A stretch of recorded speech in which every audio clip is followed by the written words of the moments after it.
Depuis son lancement en 1981, le TGV a transporté 2 milliards de passagers. Une merveille de la technologie française. Mais 30 ans plus tard, la machine a des ratés, des retards fréquents, des billets trop chers et surtout des dizaines de milliards de dettes. Pourtant, la France continue à construire des lignes à grande vitesse vers Bordeaux, Rennes, Strasbourg. Plusieurs milliards que l'État et donc le contribuable devront encore payer. À qui profitent ces grands travaux? À qui profite vraiment le TGV? Voici l'enquête de Benoît Bertrand-Cady. Alors, les élus de tous bords se battent pour l'avoir. Quand vous êtes maire, j'allais dire, à la limite, avant il vous fallait une sortie d'autoroute et il vous fallait un aéroport, maintenant il vous faut une gare TGV. Il y a une sorte de TGV mania qui s'est mise en place en France et qu'il fallait entretenir. Et pour entretenir cette TGV mania qui coûte cher, mais qui rapporte aussi, tout le monde s'y est mis. Le lobby nucléaire, le lobby ferroviaire, le lobby des élus locaux, le lobby des compagnies de génie civil. Le revers de la médaille, la dette du rail atteint 40 milliards d'euros. Le TGV a tout mangé. Les lignes à grande vitesse ont bouffé une bonne partie des moyens financiers qu'on pouvait mettre sur le réseau classique. Voici comment l'obsession TGV a conduit le système ferroviaire français au bord du précipice. En 1997, le gouvernement d'Alain Juppé doit répondre aux exigences budgétaires de l'Europe. Mais pour cela, il faut dissimuler la dette de la SNCF. Auteur de plusieurs rapports sur la politique ferroviaire, Hervé Mariton nous explique comment l'État a réussi ce tour de passe-passe. Il y avait une grande angoisse en France à remplir les critères de Maastricht, à se qualifier, critères de Maastricht, préparation du passage à l'euro.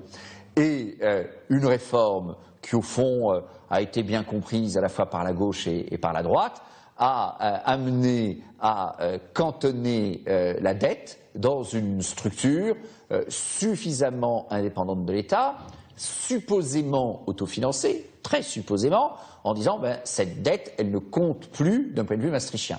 C'est toujours tentant pour la collectivité publique, gouvernement de gauche, gouvernement de droite. En 1997, d'ailleurs, il y a eu une alternance qui n'a pas changé les choses, de camoufler un peu de dette sous le tapis.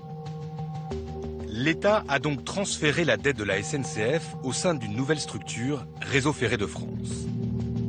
Cette société supporte aujourd'hui les 32 milliards d'euros de cette dette, liée en grande partie à la construction des lignes pour le TGV. Bonjour, Benoît Bertrand-Cady, édition pièces à conviction. Là, je ne fais pas du tout ça. Je suis dans les pièces à conviction, je les garde pour les sénateurs. Le président de la SNCF vient alerter les élus. Il faut absolument contenir la dette qui ne cesse de se creuser.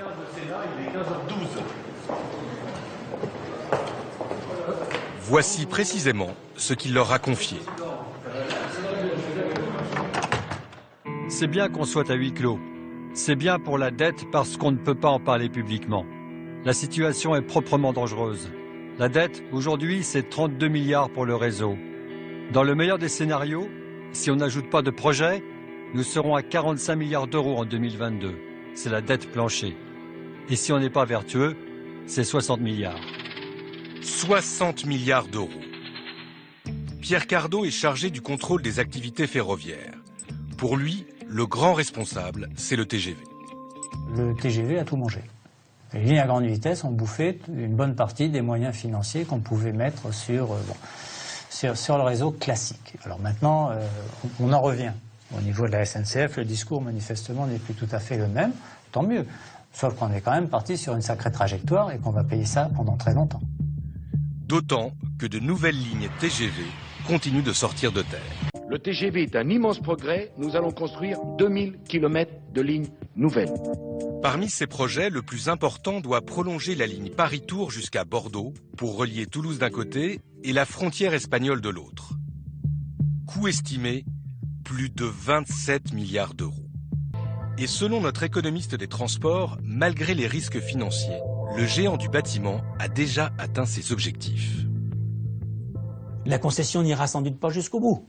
Mais la puissance publique aura eu ce qu'elle voulait, l'accélération de la construction de la ligne, et l'opérateur privé aura eu ce qu'il voulait, c'est-à-dire du travail pour ses équipes de génie civil pendant 5 ou 6 ans. Donc on voit très bien que le jeu habituel du système ferroviaire français, de tous ses acteurs, c'est finalement de mettre la main sur les subventions publiques et de mettre l'État en situation de capture, d'une façon ou d'une autre. L'État est obligé de payer. L'État paye, les communes qui veulent le TGV à tout prix aussi. L'ancien secrétaire d'État au transport, Thierry Mariani, nous explique que pour un élu, une gare TGV est une arme électorale. Quand vous êtes maire, j'allais dire, à la limite, avant il vous fallait une sortie d'autoroute et il vous fallait un aéroport, maintenant il vous faut une gare TGV. Du politique, c'est de faire rêver avec des occurrences impossibles. Donc quand on a fait le débat public sur l'arrivée éventuelle du TGV dans la ville de Nevers il y a 2 ans, vous aviez plus de 2000 personnes qui sont venues au débat public, alors que le TGV ne sera pas à Nevers avant des décennies. Mais faire rêver avec une occurrence impossible qui est l'arrivée du TGV, c'est quand même mieux que de raconter que vous allez améliorer le TER. Aujourd'hui, il faut 5h15 en train contre 1 heure en avion pour relier Paris à Toulouse, siège d'Airbus. Le TGV, un élu le défend avec conviction. Martin Malvy est président du conseil régional. Il est décidé à investir 1,4 milliard d'euros dans les travaux de la future ligne Tours-Toulouse. Toulouse est la 4e ville de France. Qui peut imaginer, à partir du moment où il y a un réseau à grande vitesse, donc on n'imagine pas que Toulouse puisse rester à l'écart, ni la région Midi-Pyrénées, qui est la plus grande région de France, et qui est totalement à l'écart du réseau LGV. Dès 2019, devrait être lancé le chantier de la future ligne à grande vitesse entre Bordeaux et Toulouse. Fin des travaux prévus en 2023. Le coût, entre 6 milliards et 8 milliards d'euros. Le fait de passer de 5h15 à 3h, là, ça change complètement les choses. On est dans la donne, le déclic des 3 heures. Le TGV, c'est 3 heures de déclic. En dessous de 3 heures, il y a une clientèle qui est là. Au-dessus de 3 heures, c'est un peu différent. 3 heures et quelques minutes, c'est le temps record inscrit sur ce document de Réseau Ferré de France. Mais au Conseil général du Lot-et-Garonne, un élu n'y croit pas. Raymond Girardi a donc demandé une contre-expertise à un cabinet indépendant afin de vérifier les études des ingénieurs de Réseau Ferré de France. Le cabinet Claraco, donc cabinet spécialisé en ferroviaire, nous a fait une étude plus précise au niveau du temps. Parce qu'en fait, l'argument majeur qui est mis en avant, c'est de dire on a besoin d'aller Paris-Bordeaux, Bordeaux-Toulouse très vite. Chaque minute compte. Selon cette étude, le temps moyen pour relier Paris à Toulouse serait en fait de 3h42, soit 32 minutes de plus que les 3h10 avancés par RFF, Réseau Ferré de France. Le rapport affirme. Dès lors, annoncer 3 heures sur Paris-Toulouse comme temps déclic est une position purement stratégique de communication. Et les experts concluent. Cet affichage de RFF posant Toulouse à 3h10 de Paris est une performance qui vise à consolider son argumentaire de vente aux élus de son projet. Il y a une réalité historique qui est important d'avoir en tête, c'est que le plus souvent, l'État et les acteurs du système ferroviaire ont surévalué la fréquentation des lignes ferroviaires qui étaient en projet. Il n'est jamais arrivé qu'on ait de bonnes surprises. On a toujours eu de mauvaises surprises, donc j'ai tendance à penser que c'est non seulement un problème de calcul, mais c'est aussi une pression, qu'on pourra appeler politique, pour dire mais regardez, il va y avoir tout plein de passagers, il faut faire la ligne. La réalité, c'est que les passagers ne sont pas toujours au rendez-vous. Dans son dernier rapport, Hervé Mariton relève que les prévisions de fréquentation pour le TGV Méditerranée ont été surévaluées de 8%. Et pour la ligne à grande vitesse vers le nord, la SNCF avait parié sur 38 millions de passagers en 2002. Il n'y en eut que 19 millions, près de 2 fois moins.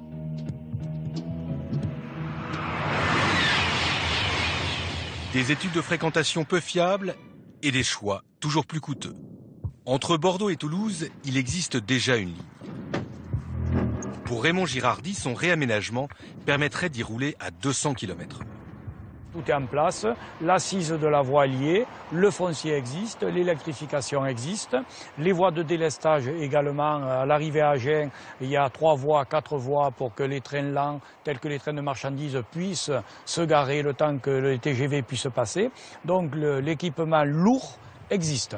Il n'y a plus que de l'aménagement à faire. C'est pour ça d'ailleurs qu'une ligne nouvelle va coûter 7, 8, 9 milliards, alors que l'aménagement de la ligne existante, en fonction des aménagements à faire, peut coûter entre 1,5 milliard à 2,5 milliards si on rectifie les courbes.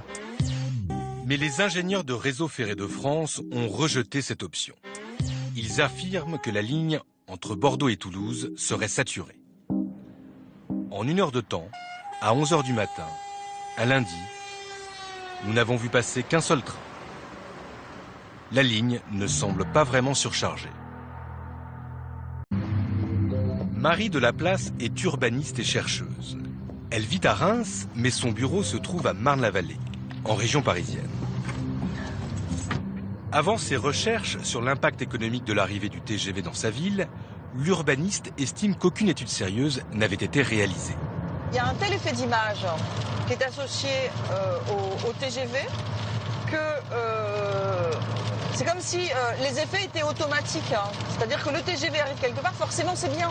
Forcément il y a plus d'accessibilité, nécessairement ça va permettre éventuellement d'attirer des cadres plus facilement, ce genre de choses. Donc on a un tel effet d'image, un tel mythe qui entoure ce TGV que les études ne semblent pas nécessaires. Son étude fait vaciller le mythe. La chercheuse a voulu savoir les raisons de l'implantation des entreprises autour de la gare de Reims 3 ans après l'arrivée du TGV. Premier critère pour les entrepreneurs, des locaux neufs. Deuxième critère, la proximité du centre-ville, puis celle d'une autoroute. Le TGV, lui, n'arrive qu'en 7e position, avec moins de 3%. 2 ans après ses débuts, au moment où de nouveaux chantiers sont lancés malgré une dette abyssale, le modèle TGV est à bout de souffle. Pourtant, de très hauts responsables dénoncent depuis des années dans des rapports la pertinence du tout TGV. Le premier date de 1996. Son auteur n'est pas un détracteur du rail, bien au contraire. Philippe Rouvillois est un ancien président de la SNCF. Son rapport n'a pas été publié, peut-être parce que ses conclusions dérangent. En ce qui concerne la SNCF, la poursuite du financement des TGV selon le rythme souhaité par les élus locaux n'est désormais à l'évidence plus compatible avec l'objectif d'un assainissement financier de la SNCF compte tenu des coûts et de la rentabilité insuffisante de ces projets. Fils et petit-fils de cheminots, Dominique Bussereau fait partie des responsables politiques qui ont ignoré le rapport Rouvillois. Rouvillois, oui, absolument. Qui date de 1996 et qui dit... J'étais pas ministre en 1996. Qui date de 1996. Oui, oui. Et qui dit, grosso modo, il faut arrêter cette politique du TGV, trouver des systèmes alternatifs comme le pendulaire.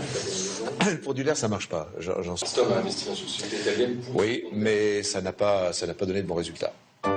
Ironie de l'histoire, en 2000, Alstom a finalement racheté son concurrent italien, l'inventeur du Pendolino. Dans ce film d'entreprise, le groupe français en fait même sa nouvelle égérie du rail. Et le pendulaire se vend bien, lui. L'Angleterre, la Chine, le Portugal, la Finlande, la Suisse, la Russie. Le train qui ne fonctionnerait pas, selon l'ancien ministre, est même devenu le cœur de l'offre Alstom. C'est écrit là, en bas de l'écran. Cette belle histoire du TGV, écrite par nos hommes politiques et nos industriels, profite-t-elle vraiment à tous les Français? Qui sont les clients du TGV? Nous avons posé cette dernière question à différents interlocuteurs de notre enquête. Moi, je prends le TGV plusieurs fois par semaine. Et j'y vois, comme le disait le général de Gaulle, le métro à 18h. On voit aussi bien des jeunes routards étudiants que des hommes d'affaires bardés d'ordinateurs. Pourtant, ce n'est pas ce que dit cette étude de l'INSEE publiée en 2008. Les ménages les plus riches sont ceux qui voyagent le plus en TGV. Le TGV, le train des riches? Non, répond Agnès Augier. Pour la responsable du marketing de SNCF Voyage, ces chiffres trahissent la réalité. Le TGV n'est pas un moyen de transport élitiste. C'est vraiment un moyen de transport populaire. Alors évidemment, comme je vous ai dit, on a une clientèle pro qui voyage en TGV. C'est plutôt des gens, on fait plutôt voyager des cadres et des cadres sup. Donc ça peut expliquer une partie d'une vision d'un TGV positionné comme étant un petit peu moins populaire que ce qu'il est quand on mixe tous les usages. Les voyageurs professionnels fausseraient donc les chiffres. Mais l'explication ne tient pas. Car ce sont encore les ménages les plus riches qui utilisent le plus le TGV pour des motifs personnels. Depuis 30 ans, l'État a investi des milliards dans le TGV et beaucoup moins pour les trains que prennent chaque matin l'immense majorité des Français. La France roule désormais à 2 vitesses, celle du transport quotidien, des retards, et celle de la grande vitesse, des vacances ou des déplacements professionnels.